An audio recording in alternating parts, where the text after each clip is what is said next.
అయోధ్యలో ఒక అతను ఉండేవాడు. సో తను చాలా బద్ధకంగా ఉన్నాడనమాట, చాలా లేజీ. సో ఎల్లప్పుడు తను భోజనం తినాలి, పడుకోవాలి, పని ఏం చేసేవాడు కాదు. సో మొత్తం మీద ఆ ఇంట్లో ఉన్న వాళ్ళందరికీ విసుకొచ్చేసి, బాబు నువ్వు ఏదైనా ఆశ్రమం జాయిన్ అయిపో, ఎలాగో ఇంట్లో ఏం పని చేయట్లేదు, మాకు నీతో బెజార్ వచ్చేసింది. సో మొత్తం మీద తను అనుకున్నాడు, సరే అయితే నేను ఏదో ఒక ఆశ్రమం జాయిన్ అయిపోతాను ఎందుకు అని. తను వెతుకుంటున్నాడు అయోధ్యలో ఏ ఆశ్రమం జాయిన్ అవ్వాలి ఎక్కడికని. మొత్తం మీద ఒక ఆశ్రమంలో తను ఏం గమనించాడంటే, ఓ గురుగారు ఉన్నారు. ఆ గురుగారు చాలా లావుగా ఉన్నారనమాట. తను అనుకున్నాడు, ఈ గురుగారు బాగున్నారు, లావుగా ఉన్నారు, బహుశా ఈ ఆశ్రమంలో మంచి భోజనం పెడుతున్నారు, ఇక్కడ జాయిన్ అయిపోతే బాగుంది. కొంతసేపు తర్వాత గురుగారు శిష్యులు వచ్చారు, వాళ్ళు కూడా లావుగా ఉన్నారు. తనకి కన్ఫర్మ్ అయిపోయింది, ఇది బాగుందండి, ఇక్కడ నేను జాయిన్ అవుతాను, భోజనం బాగా పెడతారని. వెళ్ళాడు గురుగారి దగ్గర, నేను మీ ఆశ్రమాన్ని జాయిన్ అవుతాను, కానీ నాకు ఒకటే, భోజనం ఎన్నిసారి పెడతారు? సో గురుగారు అన్నారు 2 times. 2 times నాకు సరిపోదు, నాకు 3 times కావాలంటే గురుగారు అన్నారు, పొద్దున ఇస్తారు కదా, అదే నువ్వు మధ్యాహ్నంకు ఉంచు, ఏం ప్రాబ్లం లేదు. తనకి చాలా హ్యాపీ అనిపించింది, చాలా బాగుంది ఈ ఆశ్రమం, అసలు పొద్దున మధ్యాహ్నం సాయంత్రం తినాలి, భజన చేయాలి, గురుగారు ఏదో వాహిస్తూ ఉంటారు, అది వినాలి, ఆయన హ్యాపీ అయిపోతారు. 15 రోజులు గడిచిపోయింది, చాలా ఆనందంగా ఉంటున్నాడు. 15 రోజుల తర్వాత ఒకరోజు పొద్దున ఏం చూశాడంటే, వంట ఏం అవ్వట్లేదు, అక్కడ ఏం జరగట్లేదు, వంట గదిలో ఎవరు లేరు, అందరూ ఏదో జపం చేస్తున్నారు. సో తన అడుగుతున్నాడు అందరికీ, ఏంటండి ఈరోజు ఏం వంట చెయ్యరండి? సో అప్పుడు వాళ్ళు చాలా కోపంతోనే, అవే ఈరోజు ఏకాదశి. ఏకాదశియా అంటే నాకెవరు చెప్పలేడండి, ఏకాదశి అంటే ఏంటి తెలియదా, ఏకాదశి అంటే ఈరోజు భోజనం ఉండదు అని. అప్పుడు తను చాలా కోపం అయిపోయాయి, ముందు చెప్పవలసింది అలాంటి భోజనం, నేను ఇంకేదో ఆశ్రమం చూసుకుంటా. బాబు నువ్వు ఏ ఆశ్రమం వెళ్ళినా ఏకాదశి రోజు తినకూడదు. అప్పుడు తిన్నంగా ఆయన గురుగారి దగ్గరికి వెళ్ళిపోయారు. గురుగారు నన్ను కాపాడండి, నేను ఏకాదశి అయితే చేయలేను, ఒకవేళ నా చేత ఏకాదశి చేయించారనుకోండి, నేను ద్వాదశి చూడలేను, నేను పోతాను, నాకు ప్రసాదం అయితే కావాలి, ఇంకే పని చేయమంటే చేస్తాను, కానీ భోజనం లేకుంటే నేను ఉండలేనని. సో గురుగారు అన్నారు, బాబు నీ గురించి అయితే ప్రత్యేకంగా వంట చేయడం అవ్వదు, అయితే ఒక పని చేసుకో, అటు చూడ కొండ ఉంది కదా, కొండ పక్కన చెరువు ఉంది కదా, అక్కడికి వెళ్ళి నువ్వు వంట చేసుకొని నువ్వు తిను, కావాలంటే మేము సౌకర్యాలు ఇస్తాము. సో గురుగారు స్టోర్ మేనేజర్ చెప్పారు, తనకు 1 kg ఆట, 1 kg రైస్, 1 kg దాలు అన్ని ఇచ్చేయని. తను అన్ని తీసుకుని వెళ్తున్నారు. గురుగారు అన్నారు, ఒకటి మాత్రం జాగ్రత్త, నువ్వు ఏది వంట చేసినా భగవంతుడికి నైవేద్యం పెట్టాలి.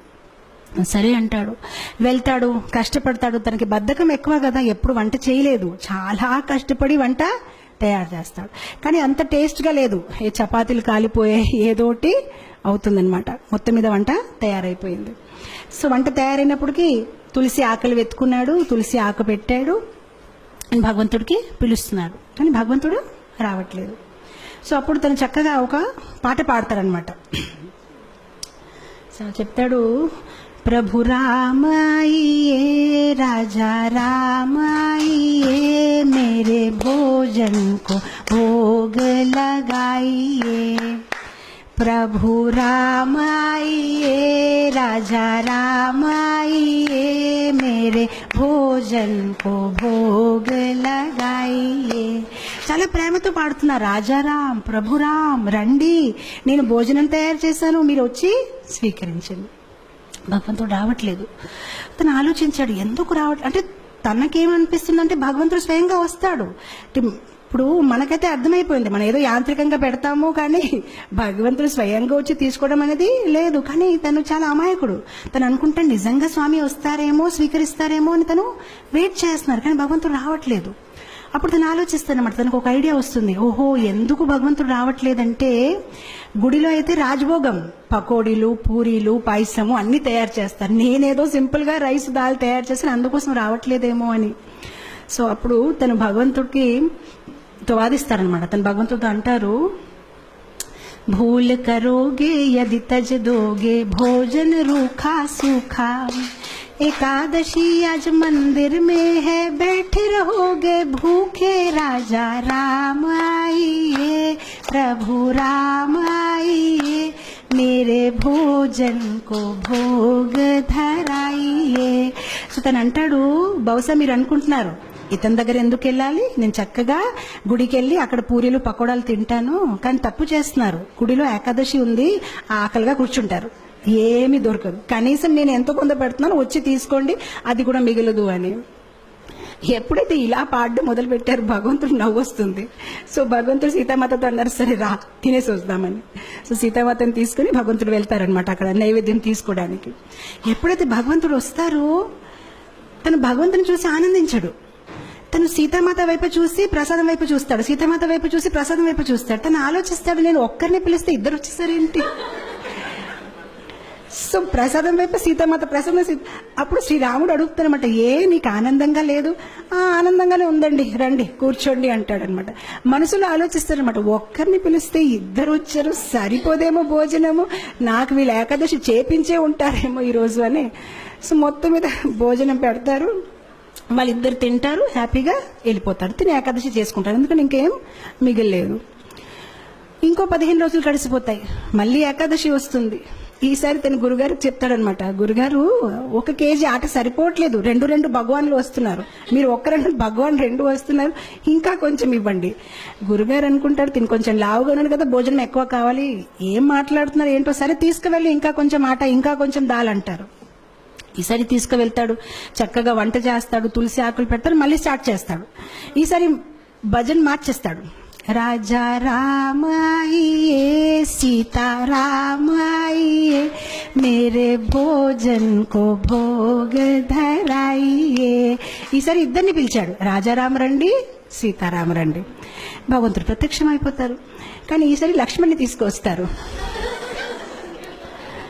సో భగవంతుడు అంటారు, నీకు ఆనందంగా లేదా? మేము వచ్చేసామంటే ఆనందంగానే ఉందండి, కానీ లక్ష్మణ్ వైపు చూస్తారు, ప్రసాదం వైపు చూస్తారు, లక్ష్మణ్ వైపు చూస్తారు. ఇద్దరిని పిలిచి 3 వచ్చారు. ఈసారి కూడా నా ఏకాదశి అయిపోయింది, నాకేం మిగలదు అని. అయితే రండి కూర్చోండి, భోజనం పెడతానని భోజనం పెడతారు, భగవంతుడు తింటారు, వెళ్ళిపోతారు. తను అనుకుంటారు, సరే అయితే నెక్స్ట్ టైం నుంచి 3 పీపుల్. మళ్ళీ వెళ్తారు గురుగారి దగ్గర. గురుగారు కొంచెం ఇది సరిపోవట్లేదు.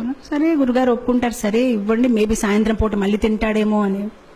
ఈసారి మళ్ళీ పాటలు పాడడం. ఏకాదశి రోజు వెళ్ళాడు, వంట చేశాడు, తులసి పెట్టాడు. రాజా రామాయియే సీతారామాయియే లక్ష్మణ్ సాథ్ లాయియే మేరే భోజన్ కో భోగ్ ధరాయియే. వచ్చేస్తారు సీతారాం, లక్ష్మణ్ అండ్ హనుమాన్. ఇతను మళ్ళీ భోజనం వైపు చూస్తారు, హనుమాన్ వైపు చూస్తారు, భోజనం వైపు చూస్తారు, హనుమాన్ వైపు చూస్తారు. ఇదేం పద్ధతి కాదు. 1 పిలిస్తే 2, 2 పిలిస్తే 3, 3 పిలిస్తే 4. శ్రీరాముడు మళ్ళీ అడుగుతారు, నీకు సంతోషంగా లేదు? చాలా సంతోషంగా ఉంది, రండి కూర్చోండి అంటాడు, భోజనం పెడతారు.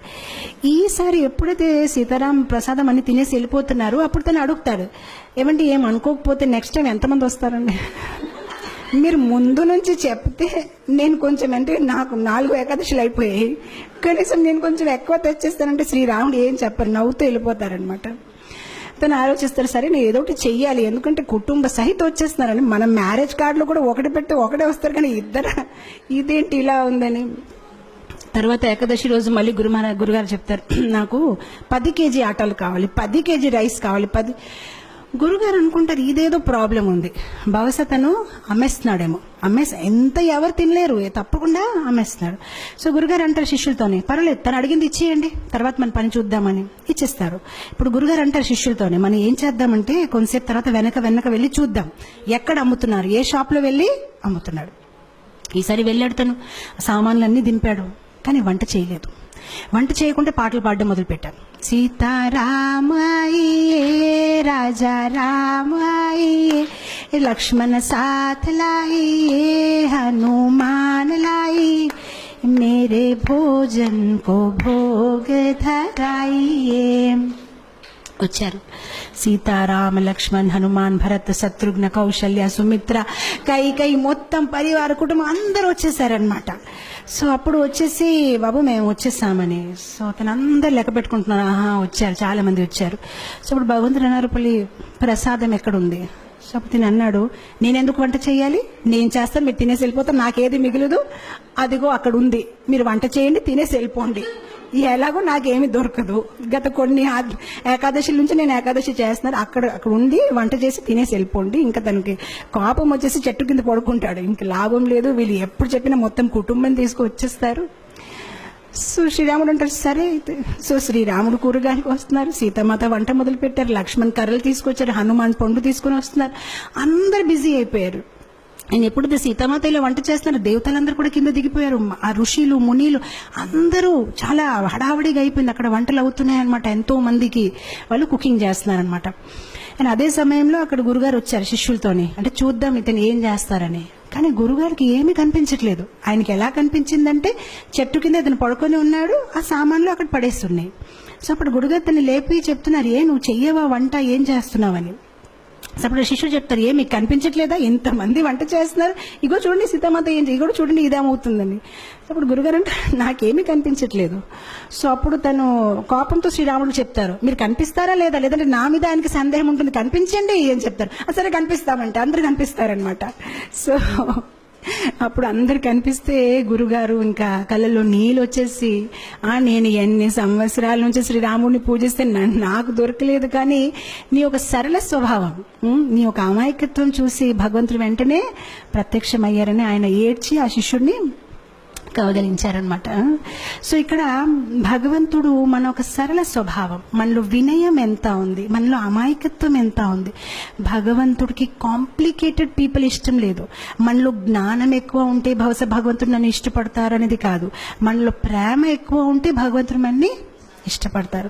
సరళంగా ఉండాలి. చెప్పాలంటే భగవంతుడికి ఎలాంటి పీపుల్ ఇష్టం, చైల్డ్ లైక్ ఇన్నోసెన్స్. ఎవరిలో అయితే ఎక్కువ హిపోక్రసీ, ఎక్కువ ఆలోచనలు లేదు, చాలా సింపుల్ హార్టెడ్ ఉంటారు, అలాంటి వాళ్ళని భగవంతుడు ఇష్టపడతారు.